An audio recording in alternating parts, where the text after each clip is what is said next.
বলতে পারেন হুজুর এলাকার অধিকাংশ মানুষই তো সুদখোর, কেউ হয়তো খাইতেছে, কেউ দিতেছে, না হলে সাক্ষী থাকতেছে, কোনো না কোনোভাবে আমরা সকলেই জড়িত আছি। তাহলে আমাদের সকলের টাকা যদি হারাম হয় তাহলে আমাদের কোরবানির অবস্থা কি হবে? কথা বলে এরকম প্রশ্ন আসতে পারে কি পারে না?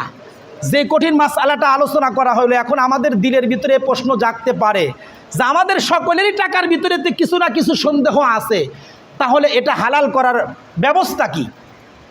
ইসলাম ধর্মে কি আর কোনো ব্যবস্থা বা চিকিৎসা আছে? তবে হ্যাঁ, আমি আপনাদেরকে বলবো, আল্লাহ পাক রব্বুল আলামিন এর জন্য একটা সুন্দর পদ্ধতি আমাদেরকে দিয়েছেন। সুবহানাল্লাহ জোরে বলেন।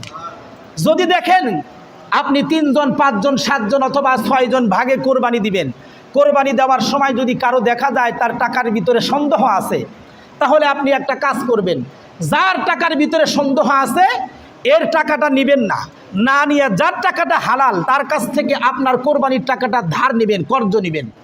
কর্জ নেওয়ার পরে এই টাকাটা কোরবানি করার জন্য দিবেন। এরপরে আপনার কাছে যেই টাকা আছে এটার থেকে আপনি কর্জ শোধ করে দিবেন। সুবহানাল্লাহ জোরে বলেন। তাহলে আপনার টাকাটা হালাল হয়ে গেল, কোরবানিটাও জায়েজ হয়ে গেল। সুবহানাল্লাহ জোরে বলেন। বলেন তো দেখি, বিষয়টা সহজ হলো কি হলো না? বিষয়টা কিন্তু খুব সহজ হয়ে গেল।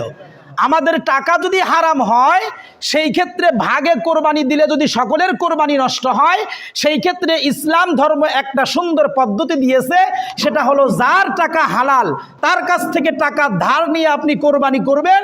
কোরবানি করার পরে নির্দিষ্ট সময়ের ভিতরে আপনার টাকার থেকে তার ধারটা শোধ করে দিবেন। তাহলে কোরবানিটাও জায়েজ হয়ে গেল, আপনার ঋণটাও পরিশোধ হয়ে গেল। সুবহানাল্লাহ।